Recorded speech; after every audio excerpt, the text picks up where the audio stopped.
you are taking the decisions that an adult would ordinarily take, but you're a young person. So this is probably not the first time it's happening in the history of mankind to have young people that have been placed in the labor market at early ages of their lives. But it's quite interesting that our generation is the first generation that has agreed all together to be young entrepreneurs and do our own thing. Yeah. At the same time, apart from the fact that we all agreed not to iron our clothes too. I mean, see, it's what a time to be alive, honestly. I wake up every morning feeling so excited because I listen to myself. I listen to younger me. I trusted myself because one thing I noticed is if our parents, as African parents, if they don't train their children to have independent minds, they wouldn't grow to make decisions for themselves and to keep them trapped in. But that is one of the reasons why I also appreciate my parents. They were able to let me go and make my decisions. Because of course, I started my career when I was 16. Oh my God, I have been talking. I have not even properly introduced myself. I'll just crop out this segment as pre the main podcast. Because I like everything you've been saying. Oh my God, I was just going on and on and on. Someone has to stop me at this point. Hello. How are you doing? I'm good. How are you? Oh, I'm fine. Generally, I'm just. Ooh, yes, we are. I like the vibe, honestly. Red nails they're just a vibe, honestly. Yes, I've had red nails all through the year. People said, "Oh, why are your nails red?" I said it's beautiful. I've been painting my nails red since the start of 2025. Wow, you are really committed to the cause. I'm committed. I think I bought up to maybe 6 bottles of red nail polish this year. Are you serious? Yes, because as soon as it goes up, I just paint them again. Because at that time, my nails grow quickly, so I don't really like fixing them. So I just paint them, and I've had red. So those are your natural nails. Yes. Wow. Wow.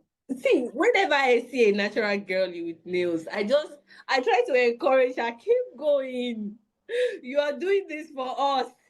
Because my nails are fine, but they break. So I keep hiding them under the acrylic false nails. But I'm telling you, but it's just so I love being a girl. I love being a girl. All right. We've already started, but let me just properly introduce you. Okay. All right. Hi, everyone. Welcome to another episode of the Youth Have a Voice podcast season 2. My name is Feolami Awe-Joseph. I am the host of this podcast. And today I am joined with a beautiful person. Her name is Christianah Madu. And I am so excited to have Christianah here with me.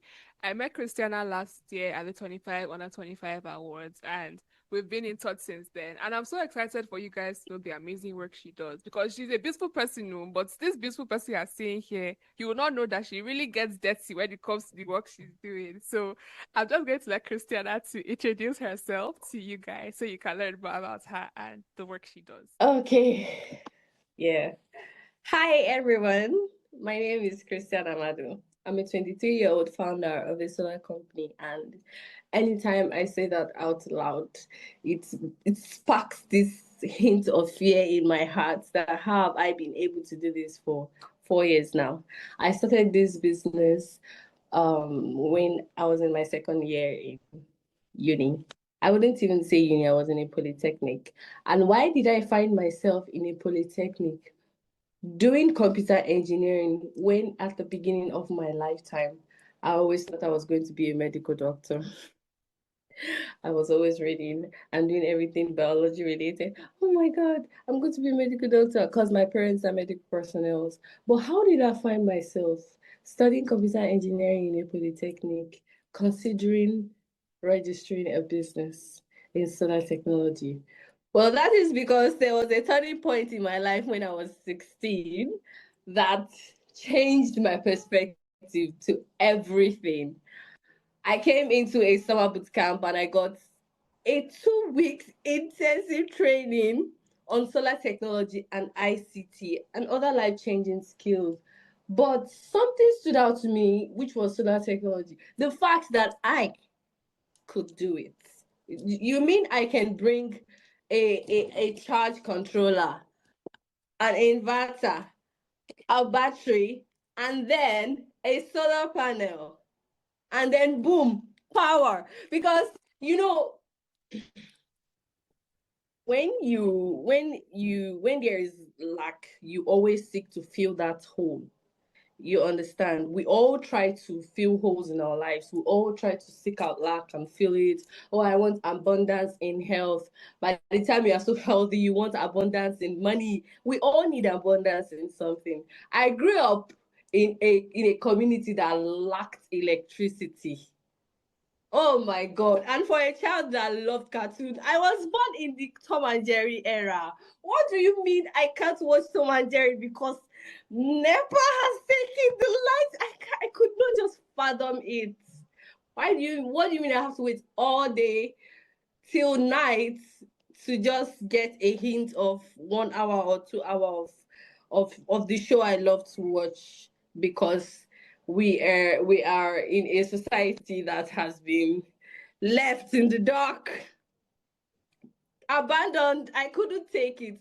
But at 16, you mean I can put all these things together and get power and nobody will charge me for it?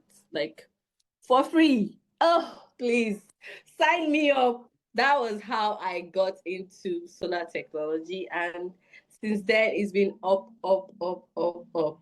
Yeah, it's been 3 years, more than 3 years. We'll be turning four in a few months. I finished school with computer engineering. Yeah, and I'm just at a turning point in my life right now where I'm taking bolder and bolder steps. Yeah, that is who I am. Thank you so much, Christiana. I love your energy. Like, I think you're probably one of the liveliest guests I've had this season. I've had a couple of lively guests, but your energy is just there. It's just there. It's just there. Thank you Thank so much for you, thank sharing you. about yourself. And congratulations. I know you mentioned that you're almost done with your uni and you're about to graduate. So congrats on that.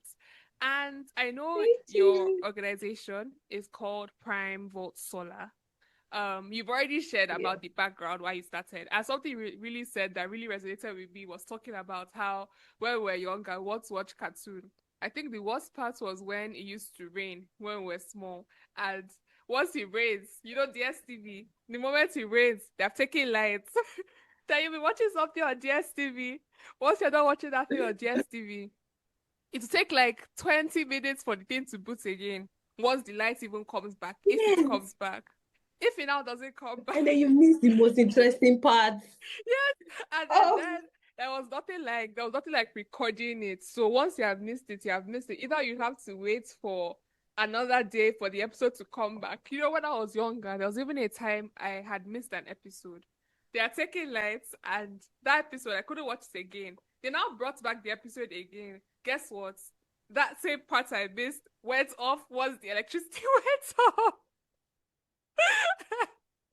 It was the funny. coincidences will make you feel like something is wrong with you. It was it was the funniest thing ever. The funniest thing ever. But I think that's why your project is really important. And I think that's why the work you do really makes a lot of sense. So tell us about Primevolts Solar. How did it start?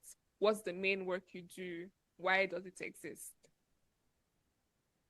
Okay, so starting with the fact that I was not a big fan of, I don't know if I can say I was a big fan or I was not a big fan, but I was always getting in the midst of electricity and getting myself shocked as a child. I was always getting zapped here and there.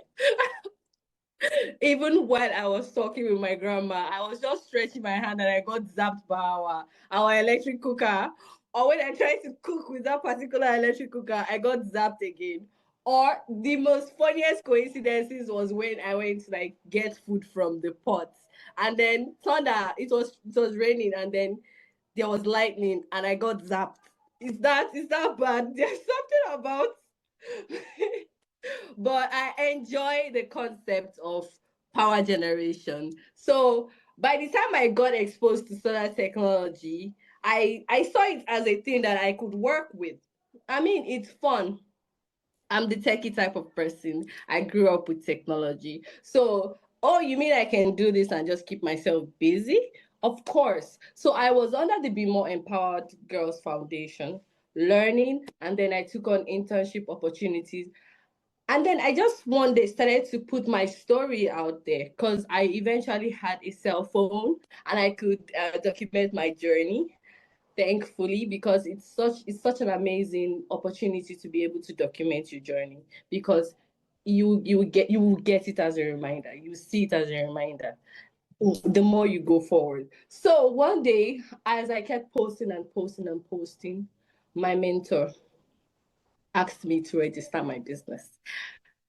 She said, go and register your business, not go and register a business or go and start a business. Meaning that I have been posting myself, finding customers, connecting customers with payment plans that could work for them. There's one particular neighbor of mine that I used to buy groceries when I come back from work from. And I saw that she was always struggling with all those lamps that um people used to sell in the market, all those lamps that are just conventional. There's not really any good side to it because it just gets slow on time. You buy it this week, it's dead next week, and then it just spoils within a month. I saw her struggling, always trying to see how much she used to give us as change. And then I told her, ma'am, I know it might be expensive, but there is a payment plan. I can connect you to this. And then I did it. And that was officially my first customer. Although I didn't get paid that much, I got like 5,000 naira. But I felt so good. I'm like, mine? Oh, stop. I did the installation myself. I climbed to the rooftop. I installed the solar panel. I came into the shop. I did the wiring all by myself. I have the pictures and I'm so proud of myself because I've come far from them. So when my mentor asked me, go and register your business, I had already been doing the business low key, but I had not registered it. So this is the importance of having mentors. So they told me to take that step, something that I wouldn't really tell myself because I felt like entrepreneurship is for older people. And what am I doing with entrepreneurship? But then I was doing the business. Are you not seeing how it feels? Once older people start to let younger ones know that you can do things officially. You can actually have a life outside school, outside education, outside those period of times of study. You can actually do what you love to do, and you can actually make money and make decisions for yourself. Then you open up their minds to possibilities that, trust me, are endless, especially in 2025. But then my mentor telling me to register my business opened my mind, telling me, why haven't you thought about this? I mean, I left home when I was 18 to go and learn as an intern in Ibadan, far from home. I could tell myself to make decisions like that. But when it comes to entrepreneurship and registering the business, it felt like a next level decision. And I almost thought I wasn't ready until I was like 1 year plus into the business and saw that I am surviving. I am surviving and I'm making impact. So looking at myself then and now with Primevolts, it reminds me that things that I used to look at when I was younger and feel like they're, oh my God, it's so big, it's such an adult thing to do, are just basically things that you can work into the mind of kids from when they were younger, and it wouldn't be a big deal. So yeah, I've been with Primevolts. I've been doing Primevolts. I call her Primey because she's my baby. I know for sure I'll have other ventures, but with Primevolts, I have dedicated over 7 years of my life So private being 3 years is more than that. It's up to 7 years now because of the soul behind private. And with my business, I target underserved communities because this is where it's needed. Why is solar energy expensive? It is not sustainable. It is not a sustainable energy if it's expensive. So I try to drive the narrative behind the sustainability of solar energy with Primevolts. That's why I target rural communities. And yeah, with this business, we've created over 20 jobs, distributed over 150 solar home systems to underserved communities. And yeah, we partner with organizations to also open the minds of young women like myself. Thank you Wow, very wow, wow, much. wow, wow. I think we can close the entire podcast now. You said everything, but I'm just joking. Thank you so much, Christiana. The work you do, I don't even have the mind to even do this thing that you're doing. If I was to be very honest with you, I don't think I have that mindset at all. I think that you're taking huge risks that even people in our generation may not even be taking. And I just think you're genuinely such a cool person. Because see, I promise you, if you go to our Instagram page, you'll see her very pretty babe. You'll see her very well dressed. But when she goes on the field, like a completely different person, like a completely different person.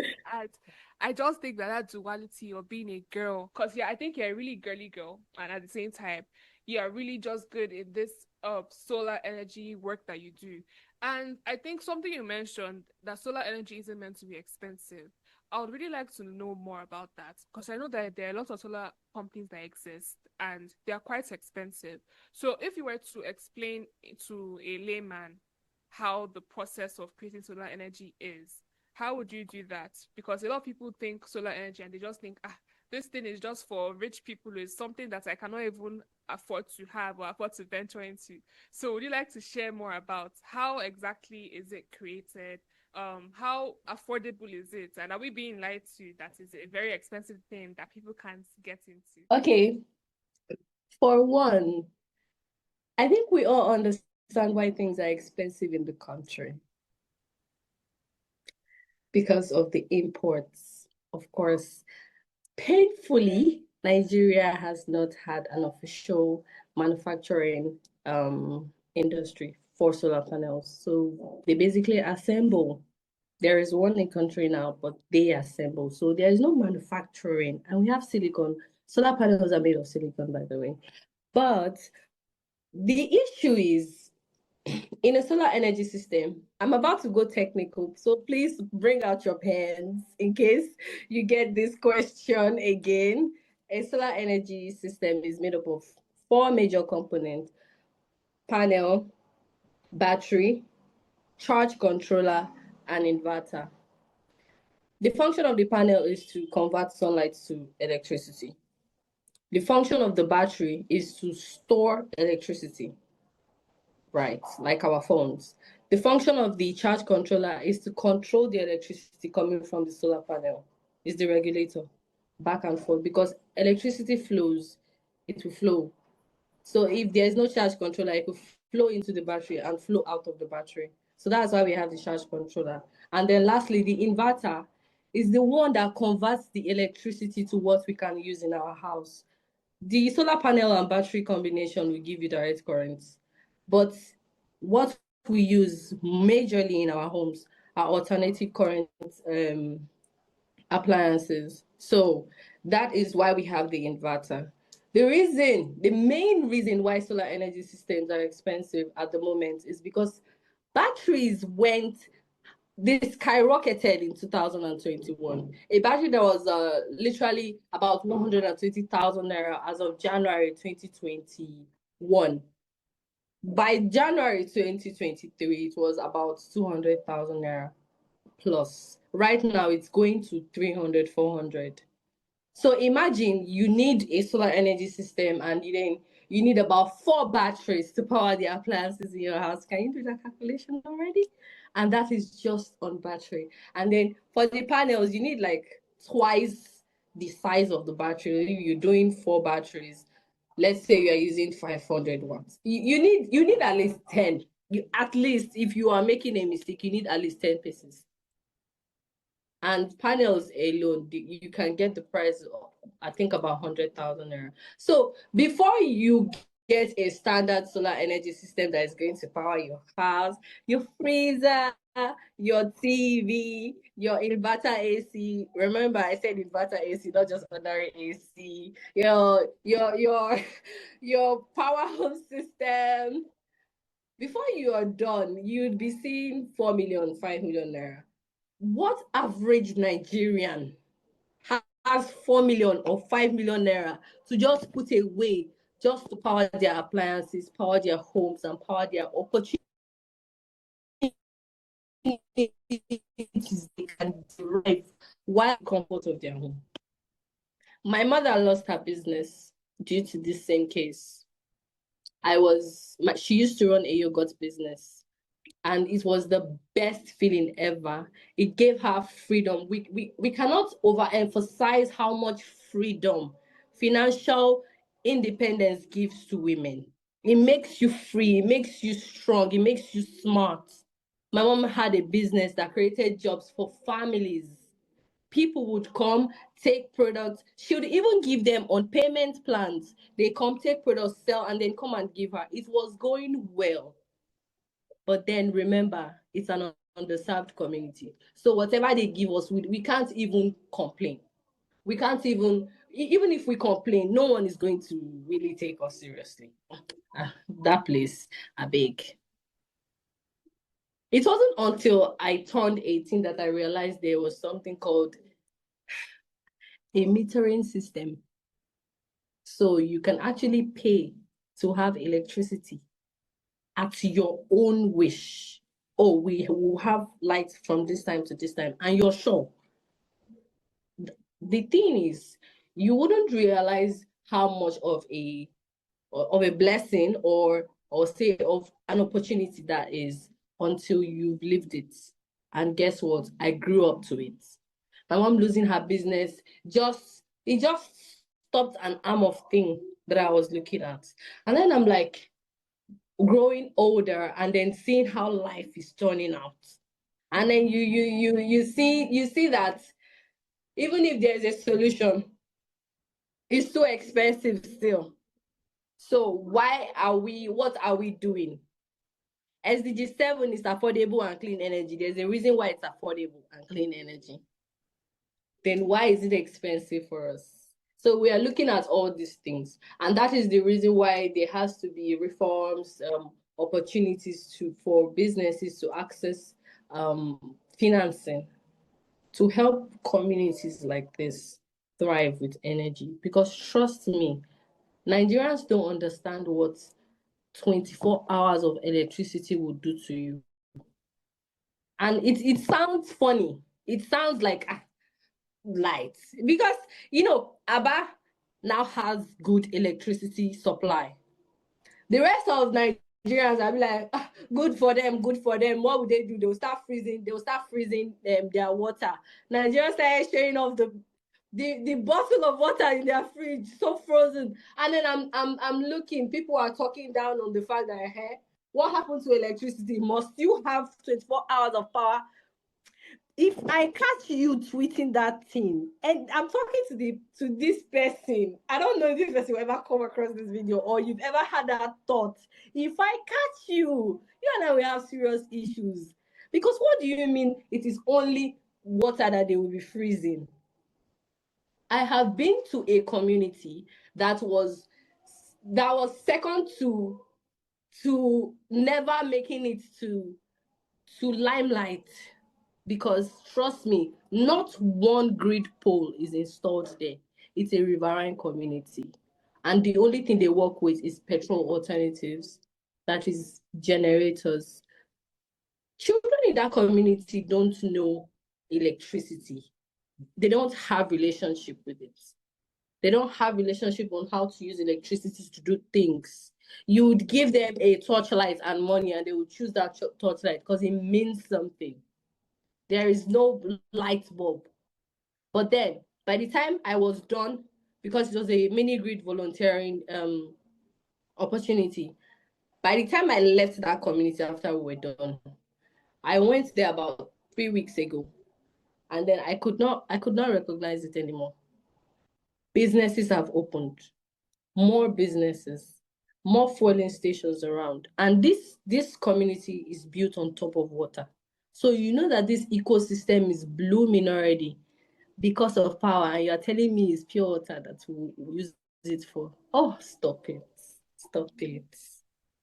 We need to understand that we don't have to swim in lack. We are lacking electricity in this country, and let nobody justify it. Let's all put our hands together to make it work. So if electricity is supposed to be sustainable, then let's make solar energy affordable to the people. That is what I am saying. All right.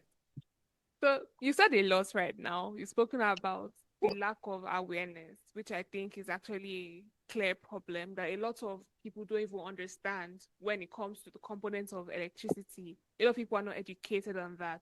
You've also spoken about Hmm. how costly it can be to people. And I think another thing you spoke about, which I find really important, is the importance of women empowerment when it comes to even having financial literacy and being financially smart. And you work in what is usually would be referred to as a male dominated field. And I know even beyond you working towards providing electricity to underserved communities, you also teach young girls on how to also do the same and how they can even bring power into their communities. Would you like to share your journey on how that has been? And also, how has it been for you being a woman in what is referred to as a male dominated industry? Okay. For the last part, I feel like a princess. Because, of course, I remember earlier you said I'm a girly girl, and at the same time, I can get dirty. Because that is how it's supposed to be. Me being in a male dominated industry should not cancel the fact that I love to be beautiful. Like I said earlier, I love being a girl. You understand? And that is what a lot of women do not realize. They think since it's a male dominated industry, it is for the male only.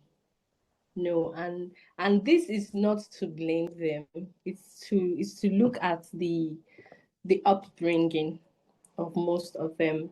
It's almost like since it's a male dominated industry, we shouldn't really talk about it. Let's just focus on something else. No. Do you know that women are at the receiving end of energy poverty? Have you ever been in the kitchen and you're working and then you're cooking and then they just take lights? They just take the power supply, it just goes off, and then you're just in the dark with your knife, with an onion in your hand, and you were crying with that onion. And then you don't have to figure out how to go and get lights. Now let's squeeze it down. We all know women take take on most of the domestic chores in the house. And as small as you think you're doing, there are some women doing a lot more harder things domestically all over Africa, all over the world. But let's look at Africa. Let's look at Nigeria first. You see your neighbor, she's cooking at the backyard, she's cooking with firewood. You see, she's always doing something in the house. Don't you think she needs good access for that? Clean cooking, power supply, no, to make life easier, to make doing the domestic chores easier. Because let's agree, women take on most of the domestic chores in the house. And then if you think you can share chores with your sibling as a modern woman, there are some families that the woman is to do everything. So how are we taking care of those women? How are we ensuring that those women have the right opportunity and options to access electricity?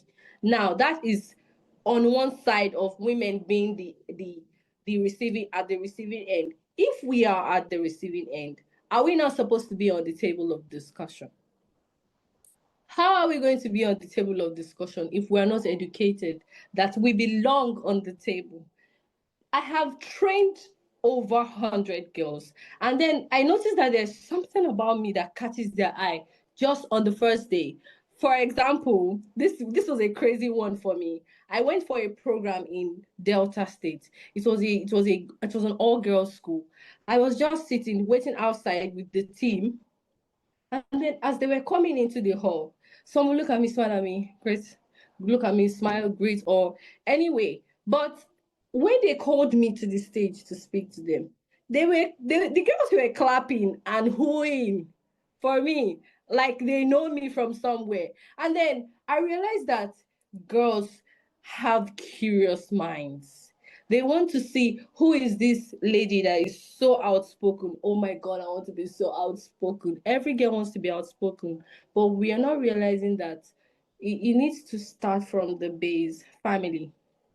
If your daughter does not know that, oh, it's a male dominated industry, and so I will be there too, she will not have the mindset to do many other things. And at the end of the day, you wouldn't see any woman on the decision table to discuss on how electricity should be made affordable for women, on how all these policies should be gender inclusive. She will not be there. And trust me, she will be forgotten, just like she has been forgotten in the last thousands of years that the female gender has existed. Because you can't tell me now that we are the best at putting women in the middle of everything.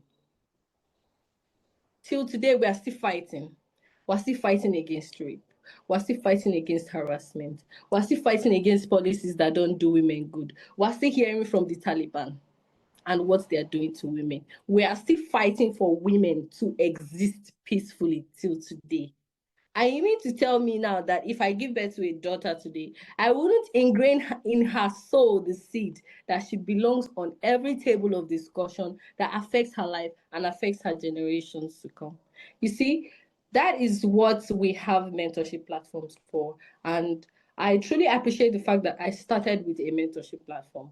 I didn't start on my own. I walked into mentorship. I saw how it was, and I wasn't left alone after that mentorship. Bemore Empowered Foundation has been mentoring me for 7 years now. So each year I turn a new career. It's the amount of years I've been a mentor under Bemore. And recently I was awarded a prize award in one of the most prestigious awards for young entrepreneurs in Africa, the Anzisha Prize in South Africa earlier this year. And that made me realize that girls will win once they set their mind to something. Because from the moment I set my eyes on that prize, I said, I will win you. And I won it. But how is this going to be possible if the mind of the girl is small? If her mind was not open in the beginning. I used to read a lot. That is also one of the ways girls can open their minds. Read, think big, think out of the box. You want to be an astronaut, read about it. Oh, you want to go into French, take some time and see if it's something you can do. I found myself trying a lot of things. Mind you, Primevolts is not my first business. It's not my first business, but it's my first official business. I started a business with my sister in primary school. We used to make coconut cakes and sell to our classmates. We buy coconut cakes for 100 naira. And then what we sell at the end of the day is we make 1,000 naira. So we get 100% profit. Are you seeing? But if you put everything together, it shows that I have tried several things in my life, and my parents have given me the opportunity to try. Meaning that if our parents, if we as the generation now, the new adults, have children in coming years, we need to ingrain in their minds that they can think big. And that is why when I come across a young girl, I try to tell her that you don't have oh till you're 20, you have a whole lifetime to know who you are. And you can start now by just blocking your ears off of what other people say about you. Read, take on a new hobby, open your minds, because to be honest, mentorship will not work if the heart of the girl is not open. You understand? So now, starting with Primevolts, it was made easier because I had mentorship. So I believe women should access mentorship very easily. It shouldn't be something they have to think about. Oh, okay, I'll be I want to start this. Oh, I'll be needing to go this way. And then it makes it so stressful and so out of reach. Yeah, so that is what I try to work with my business. Yeah, Primevolts is not just about making electricity accessible. It's about bringing development to rural communities. Yeah. Thank you very much, Christiana. You've said so many Yeah. things that I deeply resonate with. Um, One thing you really said that is important is that I think parents have a huge role to play in the development of children, especially the girl child. You've spoken about so many scenarios about how girls need to be empowered better, and I completely agree. I mean, you mentioned that in so many communities today, women are still seen as below the other gender, and they are not seen as great. But then when women begin to think bigger, when they are given the ability to dream bigger, I know that the dreams that they have actually can get them to wherever they want to be, regardless of whatever they want to do. I think that's something that is really, really important. And I think another reason why the work you do is so important, because you're actually teaching and you're imbibing so many values into girls and just letting them know that, you know what, I have done it, you can do it too, which is something I Yeah. find really, really inspiring. And I think generally for us, because I think about it actually, that we're actually so close to becoming the next parents, which a lot of people don't even realize. It's way closer than we think. I think in the next 5 to 10 years, most of Gen Z would be parents themselves. So I think Exactly. it's also important for us as young people, because I know older people also listen to this podcast. So if you're an older person and you still have younger children under you, try to encourage them. And I think one thing that I also think has really helped you is having parental support. Parents can actually make or break a child, and I think that having the right parents who can actually support the dreams and the aspirations you have is really important. So I think from what you've said, for any older person who's listening to this, if you know a younger person, give them the ability to leverage on their skills and their dreams and try to push them to as far as they can get. And then for the Gen Zs or any young person, even millennials who are listening to this, if you have a young child, or if maybe you're someone that maybe is about to become a parent, just try to encourage a young person. You don't even need to be a parent to encourage a young person. If you have a cousin or a brother or a sister or a friend's child that you just knew maybe this is something they want to work on or this is something they want to do, just try to encourage them and push them, especially the girl child, because the girl child really needs a lot of Exactly. empowerment in this day and age. So thank you so much, Christiana. And my next question for you, when it comes to renewable energy, you're actually tackling the problem of climate change. So, for young people who maybe want to venture into this industry, what advice would you give to them to start? Because it's not something that, unless maybe you are able to get practical training, you may be able to do. But for those who don't even have the resources at all, what advice would you give to them?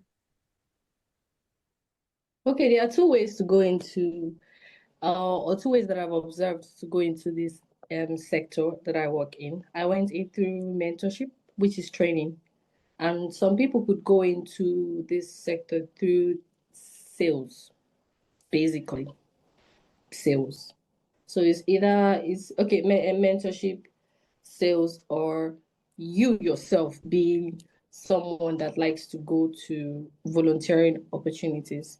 Then you might find yourself one way or the other stumbling upon events that talk about renewable energy, and then you go into the policy aspect, you go into the political aspect of it. So there are different ways. Thank God for digital technology. 2025, what a time to be alive. You have AI, you have things to open your mind just by clicking a prompt on your phone. So there are several opportunities, but if you want to start with something a bit more practical, or you want to get your hands dirty, you go for trainings that talk about, they'll take you straight from the scratch of it, even if you don't have any knowledge on technology. Remember, I started when I was 16. I was a science student, right or right, but it is not limited to only science students. So it's an open industry because remember, it's a new market. No matter how we think, oh, everyone is using solar, you do not have any idea how things will be if everyone starts using solar. No, not everyone is using solar in this country. Not everyone. Not everyone is using a standardized solar energy system in their homes. Even if you just go around and you see a little bit of panels, one or two. So the market is still very big. The sea is still very wide. Do you want to enter through sales? Do you want to enter through environmental, social, and governance through volunteering, or do you want to enter through storytelling and then you do documentaries about the industry? You know, there are several ways to go into this, but it's not just about wanting to be in the sector. It's about the mindset you're walking into the sector with. If you want to make money, please just go and sell. You will sell, don't worry. Trust me, you will find customers. But if you want to talk about the policy and the political aspect, that is when you have to do the work of research. You have to do the work of networking. So are you ready to travel? To those of you that are not ready to travel, I'm going to advise you, please be open-minded. Leave your house. Nobody will find you there. Opportunities will not find you there. So if you want to take on opportunities, I need to know that the road it's toll free. You just move and go to places that opportunities are. You will see opportunities there. This is Q4, the most volatile time of the year. If you know how many solar energy conferences have happened between Lagos and Abuja and other locations in the country, that is when you understand that if you are not searching for opportunities, opportunities will not find you. So you need to put more effort in searching for opportunities in this industry if you want to go into renewable energy starting in Nigeria.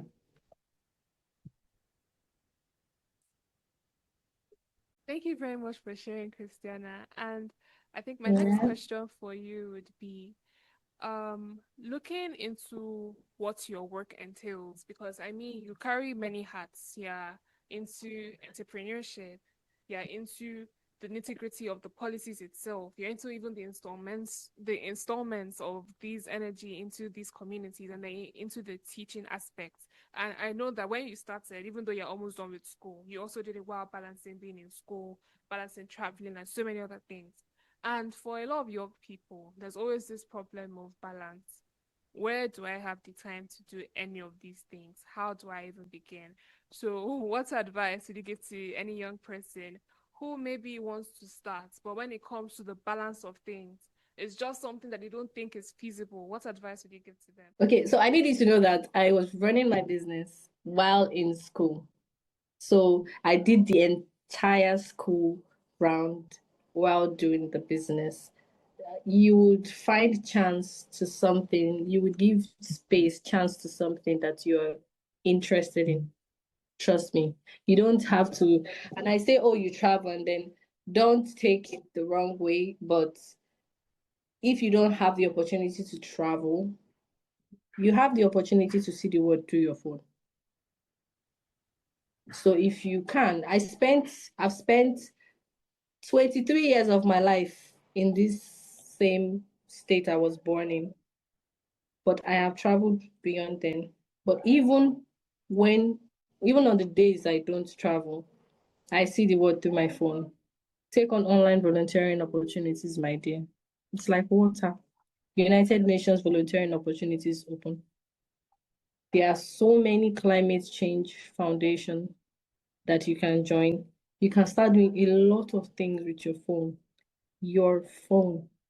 There are so many opportunities out there. That is why we have remote works. If there are no online opportunities, you will not have remote workers. Same as foundations, everything has been digitized. I did not have a physical office for my business up until last year. And even I am not currently in that office because it's at home and then I'm in school. So you see, I've been doing Primevolts on air, moving everywhere because I was not settled because I was a student and I'm a student. So you see, you have to make it work. You have to make it work with your time. It's your time for a reason. I'm thinking of some students that school in private school. you have to make it work online. If you are really keen on being part of a movement as serious as this, because it is a serious movement, then you can take opportunities from the ends of the earth that you're in. There is opportunity everywhere once you have a digital phone. So please take the opportunity. Search online. Your algorithm is your friend. Like I said, AI is your friend. Once you tell Instagram you're looking for one thing, you will see 10. And you see 10 more. And the more you like, save, share, apply, you just start seeing that doors are beginning to open one way or the other.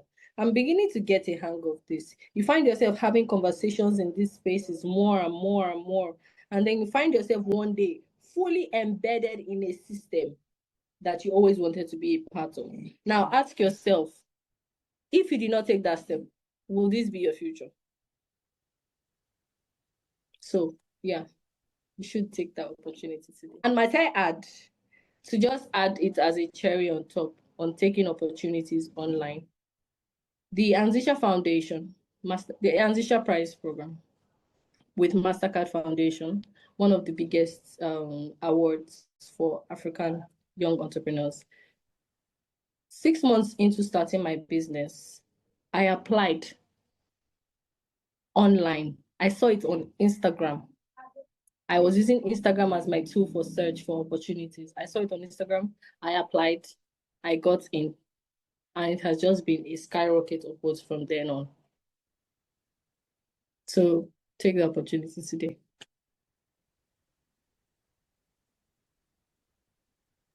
Wow. Christianah, it's been so lovely having you here. I'm sure that everyone who is going to listen, they have learned so much and so inspired by you and the amazing work that you're doing. And I think my last question for you, because as you know, this episode will be out in 2026. So looking into the future, what can we expect to see from Primevolts? What's next? What can we expect to hear from you? I am most excited about my most recent journey. I am going to be leading my team to power 3 communities in the Niger Delta, Ondo State, here, where I was born, and then electrifying communities that have been left in the dark. So it's going to be one of those riverine communities there, and we'll be setting up a mini grid to help this economy breathe for the first time. So this town, they have no power. There is no pole. And petrol generators are so expensive. You have to boat. I don't mean boat, I mean boat. So they have to do all that movement just to charge their phones, and then it's so stressful. And then the worst part of it is they don't have a hospital, because no one is going to come this far and not get power supply to do anything. So that is the case in this case. That is what I'm currently working on. Been seeking partnerships, been doing promotional contents, be attending accelerator programs to raise funds. So my dear partner, my dear future technical partner or financial partner, if you're here and you can hear me, I need money. You can come and join us. We need your support. So that is what I've been working on. I look forward to 2026 because I have more interesting projects to work on. All right, all right. Christianah, thank you so much for joining me today. It's been a pleasure having you. It's always so fun speaking with you. You're such a lively person and you just radiate so much energy, which I love. Thank you so much for joining the show today.